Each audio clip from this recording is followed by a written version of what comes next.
little bit, just a little bit about me. As Neha mentioned, I'm a product manager at Google currently. I have worked in a few other companies, but I've also been very involved with startups. In fact, my first three companies were a startup, and I ran my own startup for a while. And I'm actually working on my second startup right now. And I am a speaker, moderator, panelist, and organizer in several industry events. Generally, I speak on career progression topics and product management. And I also have a career coaching business on the side as well, where I help people get ahead in their career or to change jobs and all of those things. So, with that, let's get started with what is customer loyalty. And very simply, customer loyalty is what keeps the customer not only coming back time and time again to your business, but also advocating for your brand. Just because you were able to get somebody's business the first time doesn't mean that they are loyal to you.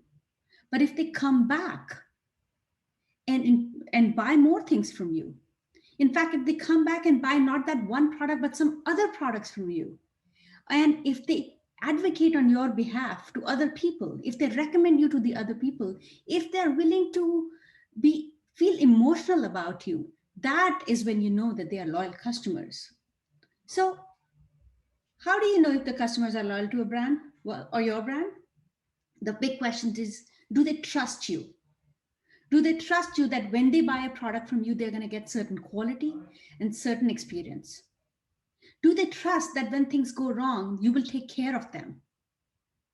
Do they like what you stand for, your values, your mission, your culture? Do they feel connected to you? Do they feel the sense of either pride or exclusivity or being smart or something? Do they feel something when they interact with your product? Do you evoke an emotion? It's not a chore. It's not just something that they have to do, but they have a feeling when they're interacting with you. And finally, the $1 million question, or since we are in Silicon Valley, the $1 billion question is, are they happy to promote your business? Ultimately, loyalty, the way I understand it, it is all about emotion and identity. What emotions do they feel when they interact with you? And what do you stand for? And whether they relate to it or not. Now, before we get into the details, and I have a ton of examples, and there were probably 200 examples that I could have given you, but there was just no space. So it is possible that you're extremely loyal to some brands and I've not covered. I would love to hear from them. I actually did a survey, I did a survey of many people on which brands they love. There were just too many to list. So you might find some of the well-known ones, you might find some niche ones, and you might be able to educate me on some of them. But how do you measure? How do you measure the customer loyalty? The most common metric is the NPS. It's pretty simple. Single question. How likely are you to recommend this product to others? And if you remember, ultimate test of a loyal customer is that they are advocating on your behalf. And this metric helps you figure out how you're doing. The second way you can measure a customer loyalty is through engagement. And by engagement, I don't mean just buying your product and using your product. It's engaging with you on a brand level. Do they tag you in their Twitter handles? Do they engage on your social media posts? Do they attend the events you organize? Do they write reviews about your product to other websites? All of these are engagement with your brand. And if you can measure them qualitatively and quantitatively, you can get an idea of how loyal your customers are. Number 3, which I alluded to before, repeat purchase rate. They might have bought your item. Maybe they were gifted an item. Maybe they were just trying it out. But did they like it enough that when the time came, they would come and buy it again? That's a true test of whether they like that product. But then it seeps into number 4, which is multiple product purchases. You might be building 20 products. I might specifically like one product. That makes me loyal to that product, not necessarily to your company. But if I buy multiple products from your brand, then I'm loyal to you, not just that one product. And finally, customer loyalty index, which is somewhat similar to NPS, but it has a little bit more questions, and it does not measure the actual loyalty, but it predicts the loyalty down the road. So those are some of the ways you can measure the loyalty. But now let's get into the meat of it. How do you earn customer loyalty? Some of the brands that I've seen people being extremely loyal to, they build great life impacting products. And I put 2 exclamation marks just to stress that. How many of you know what product this is? And I know you can't answer me, so I'm going to give that answer to you. This is Thermomix, and it might be the best product that you've never heard of. This is a blender, a weighing scale, a heating element, and a mixer all into one. Like this is like that, those kind of things, which is, this is a knife, but it's also a spatula. And wait, it's an umbrella too. It can do multiple things. But the biggest value add and why people are willing to spend $1,500 on this item is because it can take many different tedious tasks that you have to do and reduce them to a click of a few buttons. This is all the rage in Australia, in Spain, and Europe, especially Spain. And people don't even have the same kind of affordability over there, but they're willing to spend $1,500 on it. If you want to find some similar examples in US, Instapot, air fryer, those are some products that I use and they have changed the way my family eats. And so innovation is a key value, and customer and bringing value to the customer is one of the main ways these products have earned their loyalty. But innovation itself is not enough. It has to be good quality. It has to be excellent. Dyson all over the world is known for their excellence. You know, an average hair dryer, what do you think it costs? $15, $50, $100? Well, Dyson sells their hair dryer for $400 and people gladly buy it. Ask any of their loyal customers and they will tell you what Dyson stands for. Innovation, quality, and excellence. A lot of products get into this game of let's lower the price, let's offer a cheaper price. And that could be a very valid strategy for a product. But if you really want to command the top dollars for your product, you have to make sure that it's an excellent product.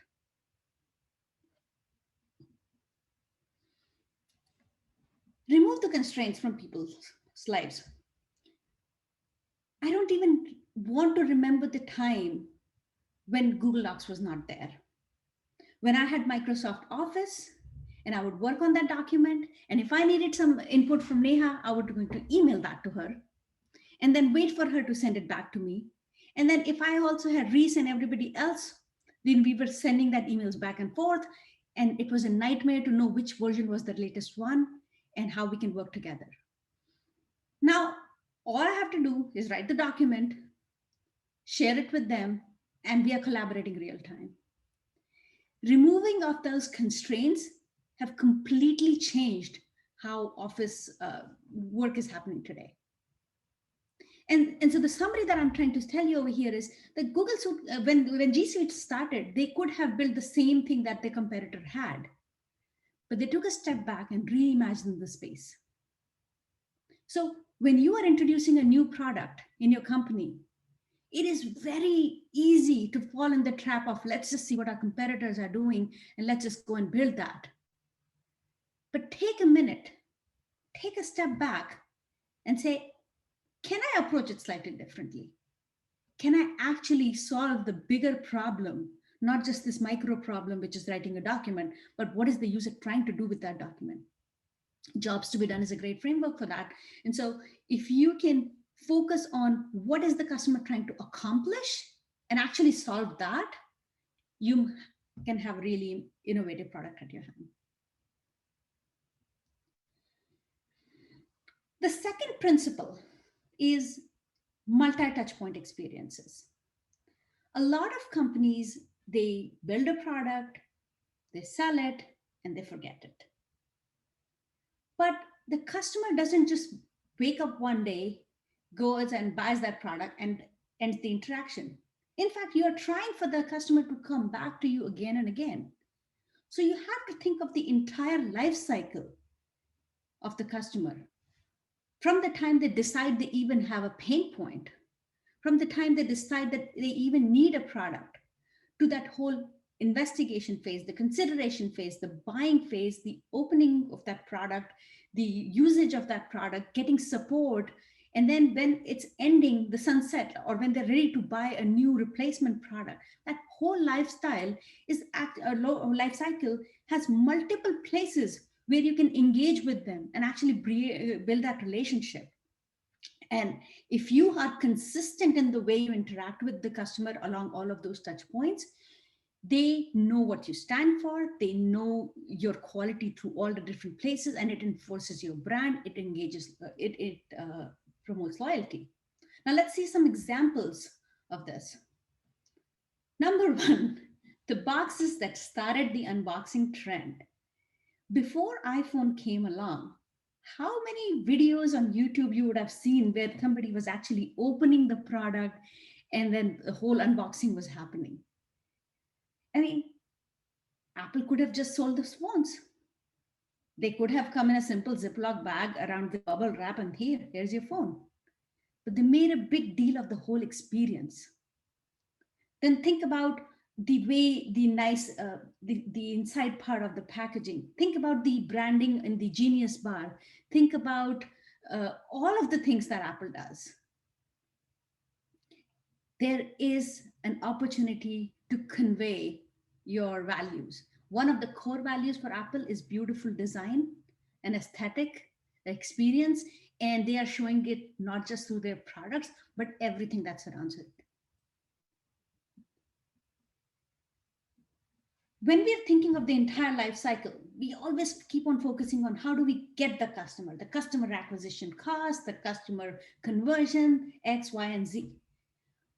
But if there is an opportunity of when that customer buys a product and it's not the right product, there is still an opportunity to strengthen that relationship. I was in Costco 2 weeks ago, and I hope you all know what Costco is. It's a wholesale retailer where people go and buy big carts full of stuff at one time. I was there 2 weeks ago, and I noticed I was trying to return something. Costco has amazing return policy.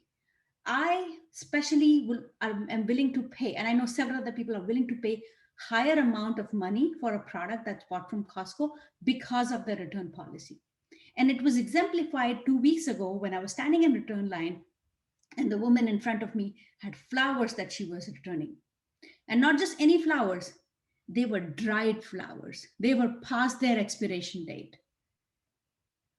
She could have easily just thrown them in trash.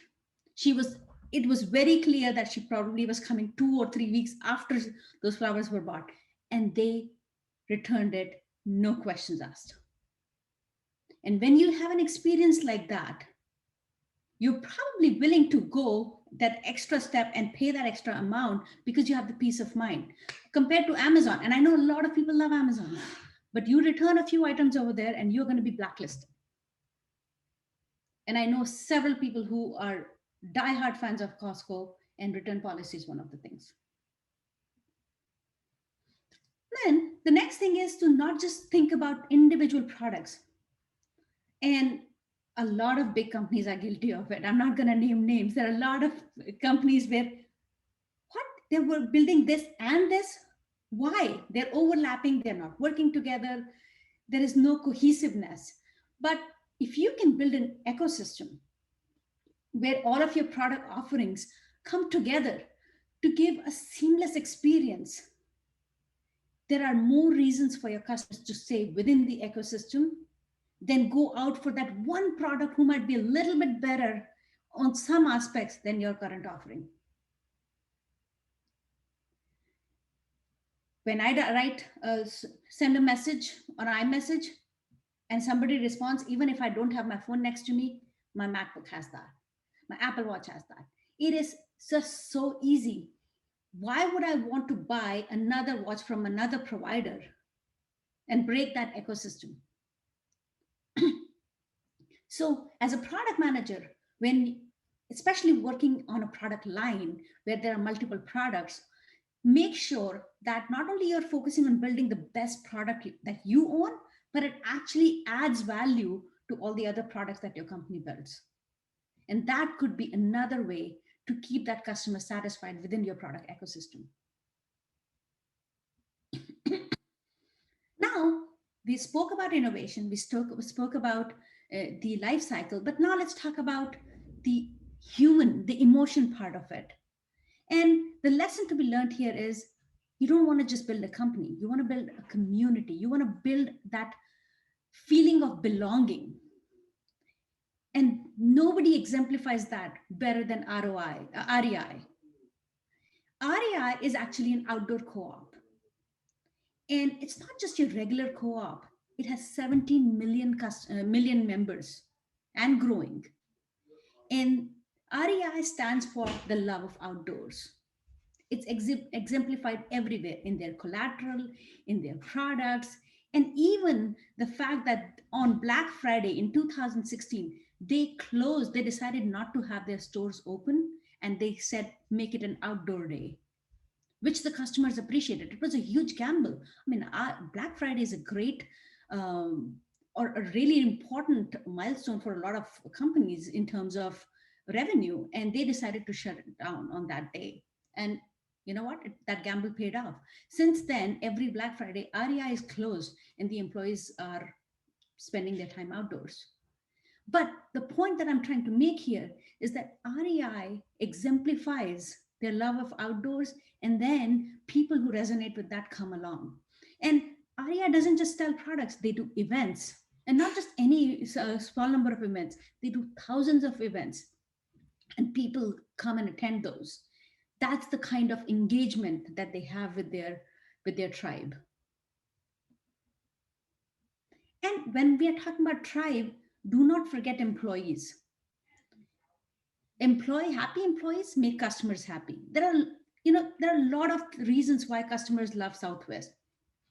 Ask anybody who's a loyal customer, they'll be like, I can choose my seats, the snack are tasty, the return policy is good, the change policy is good, all of that. But one of the other things they love is that the crew is always happy, they're entertaining. You might actually even see videos of Southwest employees who are entertaining the passengers during the takeoff routines and whatnot. And employees take a lot of pride in working for Southwest. So do not discount the fact, especially if you are just a product manager, maybe you don't have much control, but try to build that culture in your company. And if you're an executive, if you are somebody who has the power, make sure that you have a great culture and your employees buy in the values that you stand for. Recently, Coinbase had some announcements where they made some political stance clear and some of the employees left. So everybody loves working for a company who who is who has a clear vision of who they are, and it just happens to be, and they feel that sense of belonging if those values match, and they reflect, they become loyal. Your employees become your loyal promoters, and that energizes your customers as well. In fact, when I was in eBay, a lot of us, our eBay employees, are actually buyers and sellers on eBay. And I didn't never needed to go out for customer research if I didn't want to. I had enough people around me, and they'll be passionately debating the pros and cons of a particular feature from a customer point of view. And so take care of your employees. And while we are on the subject of emotions, like I said earlier, it's about emotion and identity. We talked about the identity a little bit, but it's the emotion. People don't buy products, they buy the feeling. When you buy a can backpack, you're wanting to be that BSCO girl. Or when you're imagining Tiffany, You're not buying that for that piece of jewelry. You're buying that for that blue box and the feeling that comes with it, right? Buying a Tesla is not just about buying a car. It's about feeling that you're doing the right thing for the environment. It's feeling like you are avant-garde and you are tech forward. All of that feeling is what makes it special to buy these products. Would you have the same feeling buying a $15 generic purse that you would actually have buying a Fendi? I doubt it. So if you can evoke emotions in your customers, preferably nice emotions, they're great, because honestly, the bad emotions could be really bad too. I mean, do you guys remember? Actually, I'm going to talk about it just in a little bit. And to the point, have your values and demonstrate them clearly. And what I was going to tell you is, when you have a certain value which people don't resonate with, you will find out. When Uber had issues with their drivers, there was a whole delete Uber campaign.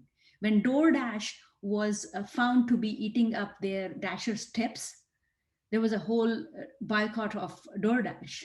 So you want to stand for something, and you want to stand for something good. Patagonia does that really well. REI does that very well too, but Patagonia also does it very well. They put their mission front and center.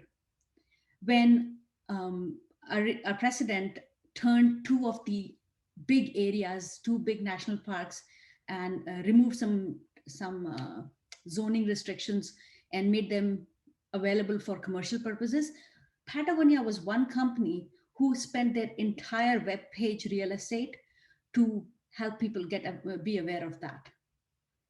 Even today or yesterday, if you would have gone to Patagonia's website, their entire homepage was vote today.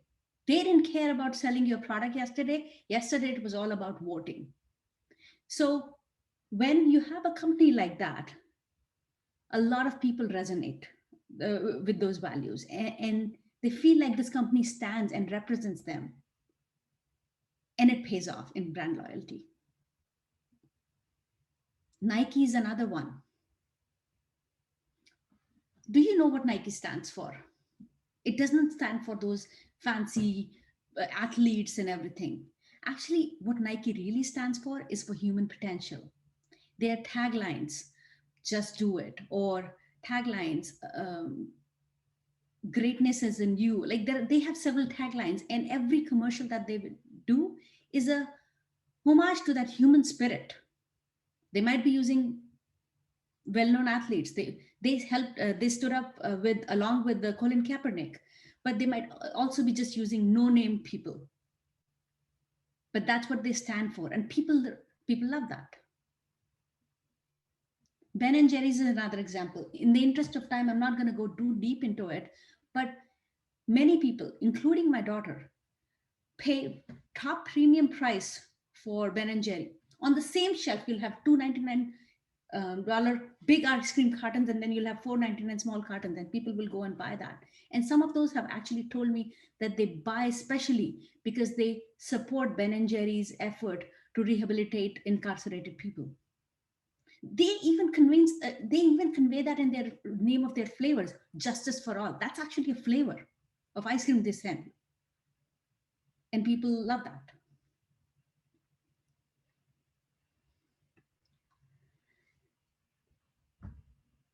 When you have a value system, when you have a tribe, and when you have excellent products, it is great.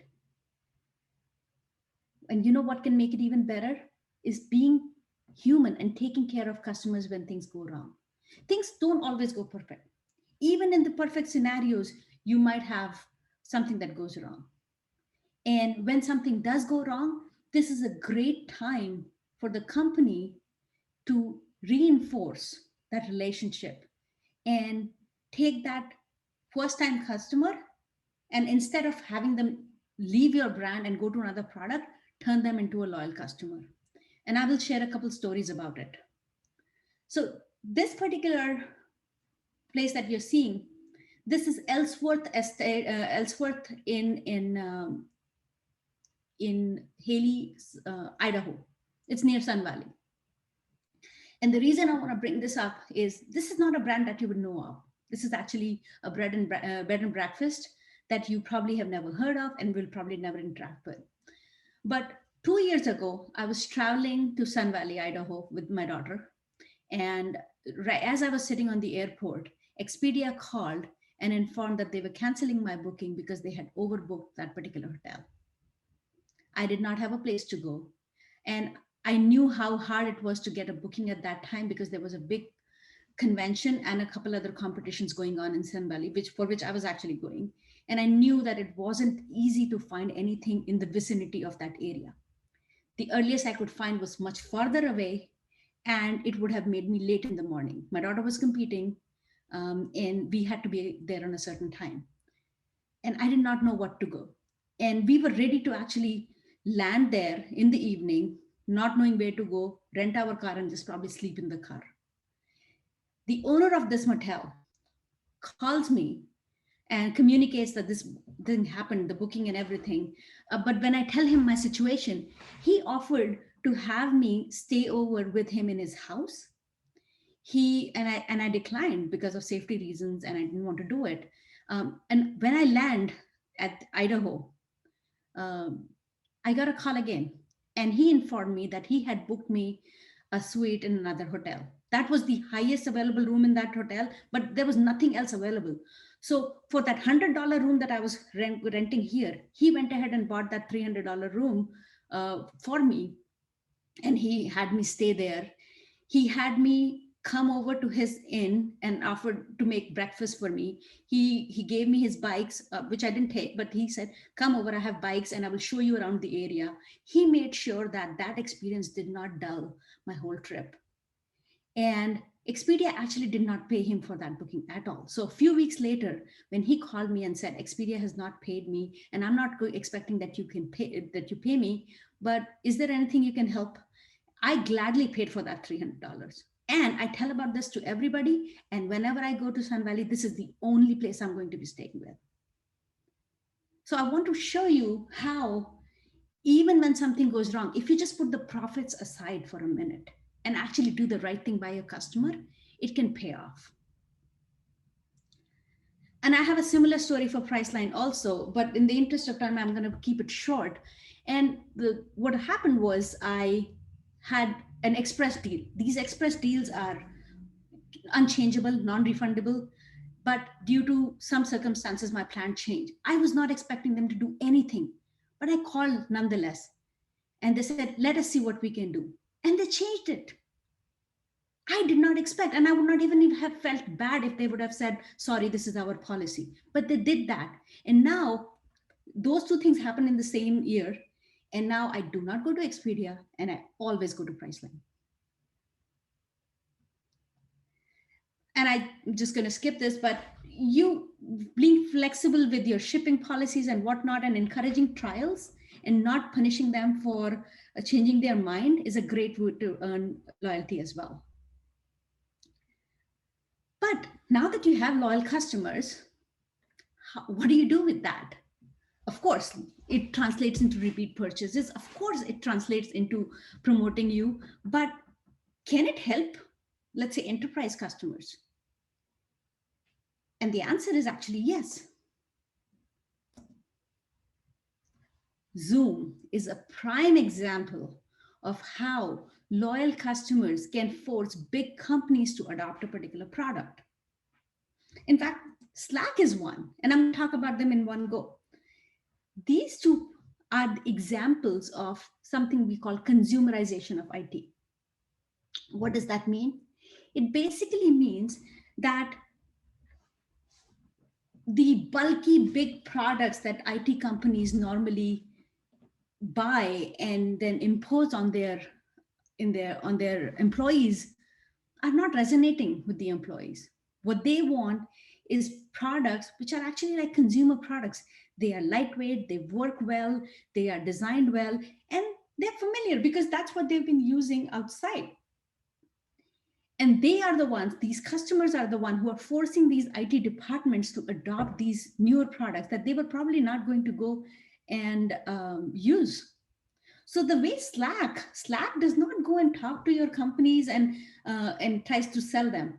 A lot of the companies adopted Slack because the individual teams were using Slack for faster, easier, and efficient communication. And then when multiple teams were using, IT was forced to step in and make a decision around standardization. I actually witnessed this in action in eBay when our official tool for communication was Skype, and I had my own team start with Slack, and a bunch of other teams were starting with Slack. And slowly, it was actually taking over. So it was only a matter of time before they said, okay, come, let's just use Slack for the entire company, because otherwise it's pretty unsafe and unsecure. Same thing with Zoom. A lot of companies didn't consider buying Zoom. They probably had Google Meet or whatnot. And at that, now it's pretty equal amount of feature, not almost equal, but up until a year ago, Zoom was way ahead in terms of feature. And a lot of companies were taking and buying it and making it available as a standard product because their employees would not stop using Zoom. And in order to have some sort of control, whether it was access control, security, safety, they needed to then just adopt it for the whole company. So if you build a product that invokes loyalty in your customers, you can then leverage your customers to go and make inroads into the big companies for that with those products. And you can leverage the bring your own device trend. Up until a few years ago, you join a new company and whatever tools are available, that's what you use. But more and more companies are now allowing you to bring devices that you want, and then they are just managing it through their policies. So as a product manager, if you can build a product that is safe, scalable, and secure, IT companies have an easier time adopting your product and using it for their entire employee base. Some of the examples: iPhone, Figma, Balsamiq. These Figma and Balsamiq are mock-up tools, and a lot of designers love that. But they are now becoming standard, because if pretty much everybody in your company likes to use that, that becomes a standard product. And Google Docs and or G Suite. I have seen companies experimenting with Dropbox and all the other things because that is what their employees are using. So there is that customer advocacy part of it that you can leverage and get buy-in from big companies for your products. So to summarize, if I want you to leave with 5 key takeaways. What can you do to earn loyal customers? Number 1, differentiate your products via innovation and excellence. A good product that is well built earns you loyal customers. Number 2, engage with your customers consistently with a consistent tone of voice, consistent set of values throughout the product lifecycle.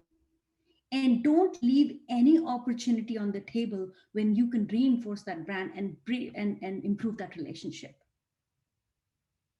Number 3, have a clear mission and value set and build your community around it. Number 4, do the right thing by your customers. It is very easy for companies to get trapped into that mindset of, hey, this is too costly, or this does not help with the revenue. But try to do the right thing by your customers and they will remember that. And finally, once you have loyal customers, leverage them by turning into advocates and bringing you new growth and new customers. Thank you.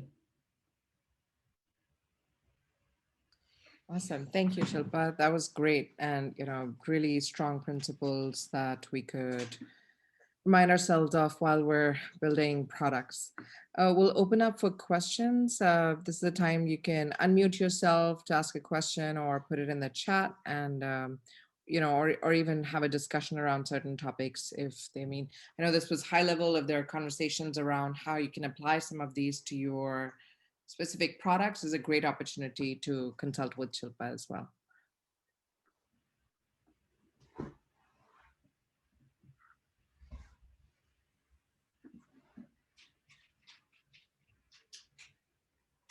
Okay, Shilpa, while we wait for the audience to engage, can you share a few examples from your career where you've been able to successfully implement some of these principles in your, say, product features, or like these are some pretty strong high level principles. How does this translate into the daily life of a product manager?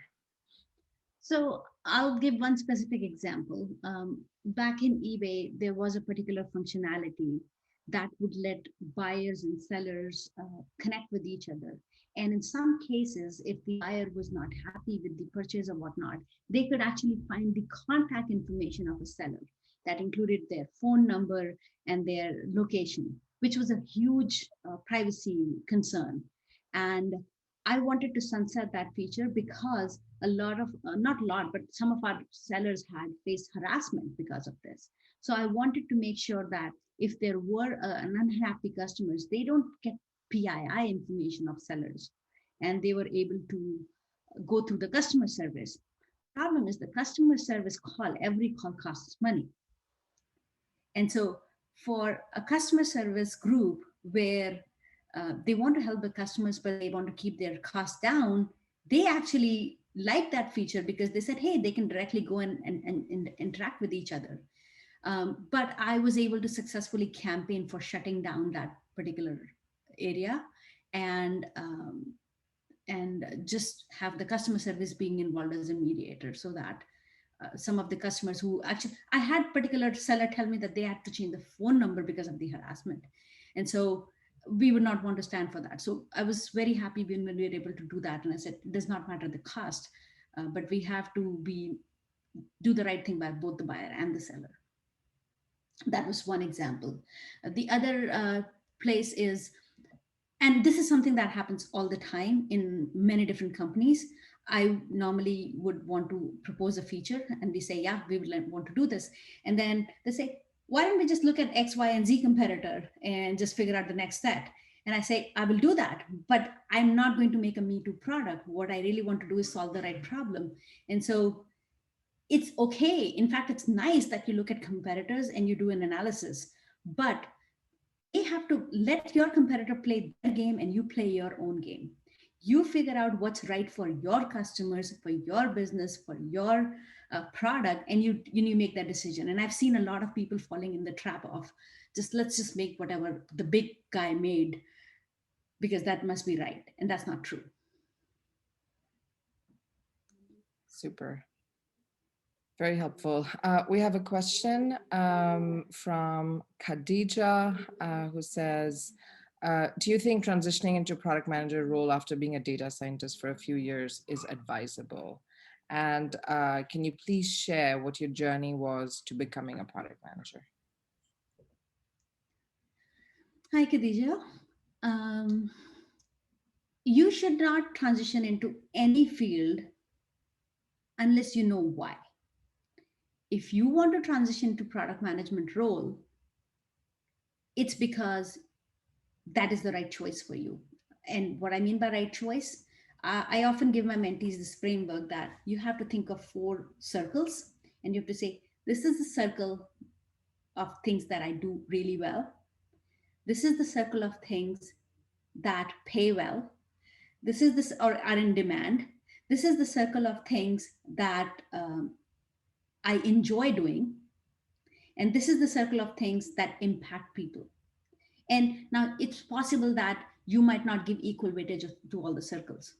You might say, you know what, I don't really care about the world and the mission and all that. It's fine. Whatever your circles are, write those things down, overlap, and say, that is your ideal calling. And it's sometimes not easy for you to find that one thing that fulfills all the box. But in that case, try to make a flywheel. Maybe you can do something that you're really good at and it pays really well, and then use that money to actually do things that you enjoy and bring value to others. And that will, the overall goal is fulfillment of life, satisfied life. And as long as you can create that flywheel, or you can find that one thing that overlaps everything, then you're good. Now, speaking of product manager, that alone is not enough. What you also now need to know is this the right use for your skill set, or do you have that right mindset? One of the things that I've seen is people want to become a product manager because it pays well, or they don't have to code. In fact, I see all the time people saying, I don't want to code, so let me just become product manager. That is not what's going to make you successful as a product manager. What's going to make you successful as a product manager is having the intuition and the skill set and the influencing skills that help you figure out the right product to build and build it right. And all those three things matter. You have to have the right intuition, and your data science background is going to be really beneficial there. The second thing is skills. You can have some skills, you can build on upon them, you can learn those skills, but ultimately you need the skills to be successful. And finally, you have to have that communication and persuasion, because you are not going to manage anybody, and you don't have the authority, but you have to get work done. And so having those soft skills is a core part of product management as well.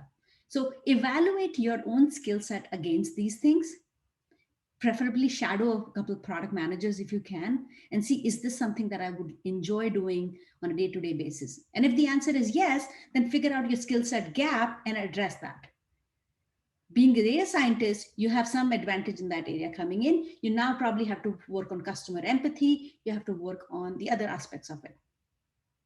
But do I think it's a right move? That only you can tell.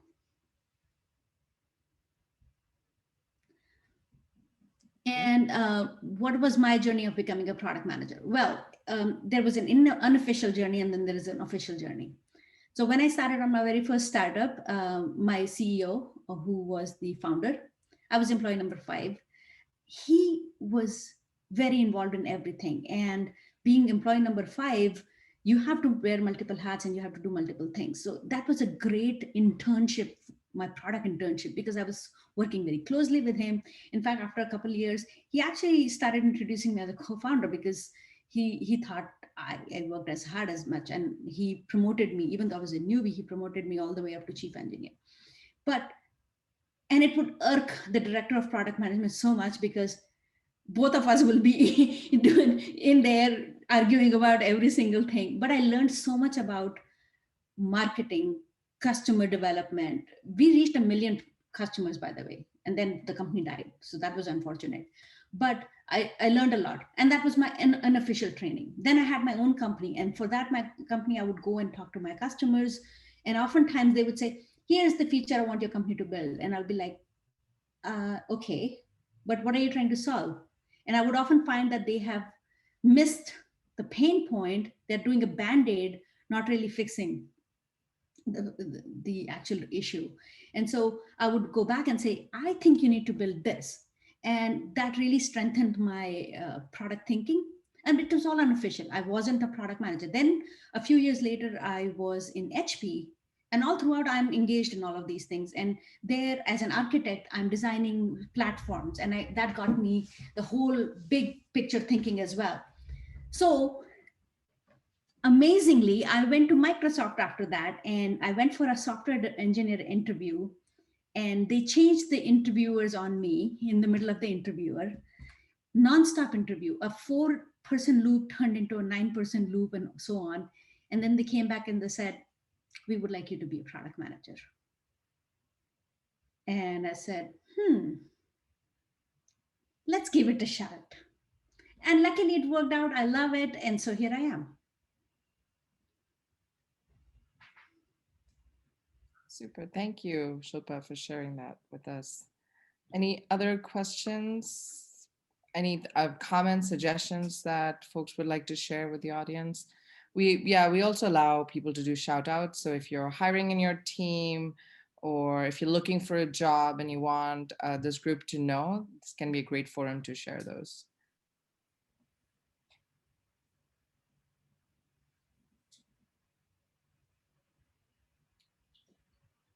Okay, there's none. We've got another question. What is a typical workday for you at Google working as a PM? On any given day, I am doing a bunch of things. I am executing on the projects that are already in motion, which means I'm interacting with my engineers, my designers, my sales folks, my legal folks, all of the stakeholders, and making sure that I'm removing any roadblockers and tweaking the product direction based on whatever decisions we need to make. Oh, we saw this data trend in the experiment. Okay, what does that mean? Do we need to change anything? Or, yeah, looks all good. Let's just ramp it up further. I'm also working on new ideas at the same time. And this would mean that I'm evaluating the idea, or I am researching competitors. I am looking at some customer research, looking at the past data to figure out what are the right next set of opportunities that we should be building on. And I am also involved in um, several reviews. So as an organization, there are a lot of moving parts, and all the parts have to work in sync in order to deliver that goal. Because if you have a boat of crew members and half of them are rowing in one direction and half of them are rowing in another direction, the boat doesn't go anywhere. So these reviews and syncs help us be on the same page and make sure that our thinking is being validated by upper management, as well as we are getting the kind of feedback and information about other things that are in the works that will help us be on the same page. So I'm involved in those in reviews and those checkpoints. So that's a typical day, what it looks like.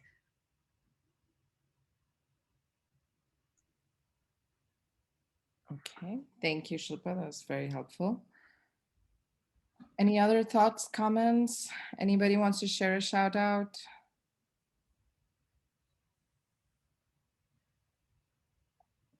Okay, well, post-election fatigue, so we'll wrap up a little bit early.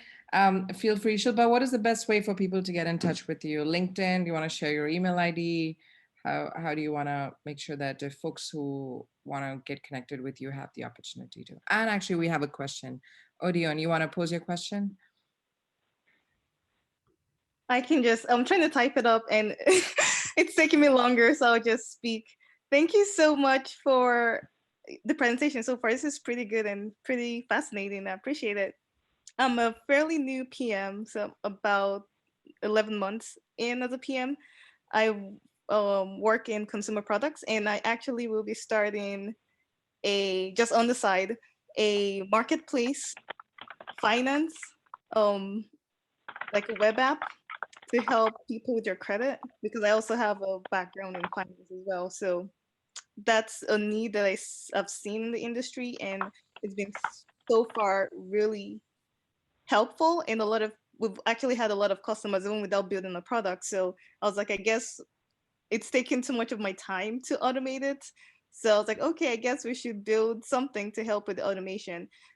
Since it's a marketplace product, one of the challenges I found is we have a lot of buyers, but we don't have enough sellers.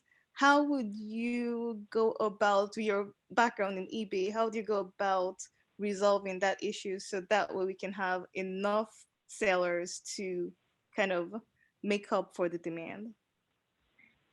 So in any kind of marketplace or any kind of two-way, three-way, or four-way network, there is always the one thing that is easily available and one thing that's hard. In case of eBay, for example, you might have a lot of sellers but not enough buyers, which is a harder problem to solve, by the way, because if you have the buyers, the sellers would come. But you can also have the opposite problem, which is a lot of buyers and not enough sellers. And luckily, that's slightly easier to manage, because if based on your searches and the queries, you know exactly what your customers are looking for. And then you can actually invest some time. You can hire a couple of people who can actually go find people who sell such kind of things and do that business development with them and bring them on board. This is something called cold start problem. And there are always ways to kind of go around it. If you're not able to organically get sellers, you go invite and you do limited pilots. Maybe you incentivize. This is something that Lyft and Uber and other companies do, which is, hey, we'll give you incentive for driving. And they give a lot of promotions and a lot of incentives in the beginning to drivers. And once they have that whole set of community, then they can start easing off. In fact, it's not even valuable just in a marketplace, but also in a regular product. So PayPal For example, initially gave $20 for everybody who opened an account. Then they weaned it to like, I think it was 15. And then they turned it to 10, 5, and then they just weaned off. E-Trade, I think it was probably 15 years ago or so, probably even more. I think it was around 18 years ago. They were giving out $500 for opening an account. 500. And banks still do that. You go open a savings account, you manage, you keep certain amount, they'll give you money. So these incentives and business development could be a way for you to get those sellers initially, and then later on you can start easing on that. Awesome. Do you have any ideas for like a bootstrap? Because when I think of, if I'm probably not gonna do like a $500 incentive, but even the $15 incentive, it might get out of hand with like having like a cash flow problem. Do you have any other like a bootstrap idea on how to incentivize people without having to maybe paying them on the back end versus on the front end? Or I don't know if you have any other strategies. Definitely. I mean, as a marketplace, the way you are probably making money is one of the two ways. You're probably taking a cut on the transaction fee, or you're going to do some advertising on top of it, and that's how you're going to monetize it. Maybe in the beginning, you kind of say, no transaction fee for X number of transactions in the next 6 months, and you can try and jumpstart that way. That way, you don't actually have to pay, but you're not making as much. Which, by the way, if you put it in the larger context, if you didn't have those sellers, you would not be making those transactions anyways. And Right. so that could be one way for you to jumpstart that. Or you can say, because you are one of our initial members, we will do extra marketing for you, which we normally don't do for sellers. So you can figure out another incentive for them, which might not be direct monetization, or it would be something else. Yeah, those are two great ideas. Thank you very much. Thank you. I believe Om had a shout out to share with this team. Go ahead. Well, I think, yeah, thank you, Neha. And yeah, I just was really very appreciative of how comprehensive and yet succinct your presentation was, Shilpa. So yeah, I guess a shout out in part to that. I think some of those, it's interesting how if you're great in product, they can equally translate in a startup environment as much as in kind of a big environment that I'm, Zoom still hopes to operate as a startup as Google does. Yeah, I think a part of the shout out is more of a plug. I think I mentioned about our own platform, the Save platform, to some of you in the breakout room. And we are in the process of making beta access available by invitation only. And because everyone in products that count is so special, happy to give anyone on this session free access. So I put the link in the chat window. So feel free to either submit, reach out, and we'll be glad to make sure. And yeah, and Neha and team, if you wanted to have us at a future event, that's great too. Thank you. Thank you for that shout out. Yes, and I've posted, for this group to reach out to them and get early access to the product. Steve. So Neha, you were asking me how people can keep in touch with me. LinkedIn is a great place to start. I have my profile there. Another great place is my own website, which is shilpavir.com. And I'm also pretty active on Instagram. I am not necessarily active on any other social media account, but I like Instagram. So if you're there, follow me.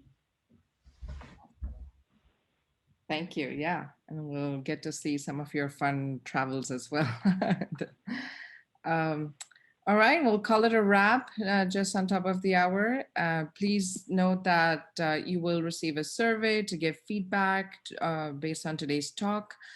It'll be an NPS survey and it'll also allow you to give some qualitative input on what you liked about the presentation and what we could do differently. It also helps our speakers greatly to continue to sharpen the content for future talks. And you'll get a recording of this video by tomorrow or latest by the weekend on Products That Count website. Stay engaged, and we will have our next talk first week of December with the VP of Roblox. So looking forward to seeing you all again soon. Thank you, Shilpa, once again. It was extremely helpful, and we are grateful for the time you took to share with our community. It was a pleasure being here. Thank you. And the fun story, I actually attended your event 2 years ago. And so it was just such a nice feeling to be able to come back and be a speaker here. So great. So great. Yes, we're happy to have those repeat loops and customer loyalty. Thank you all. Have a great evening.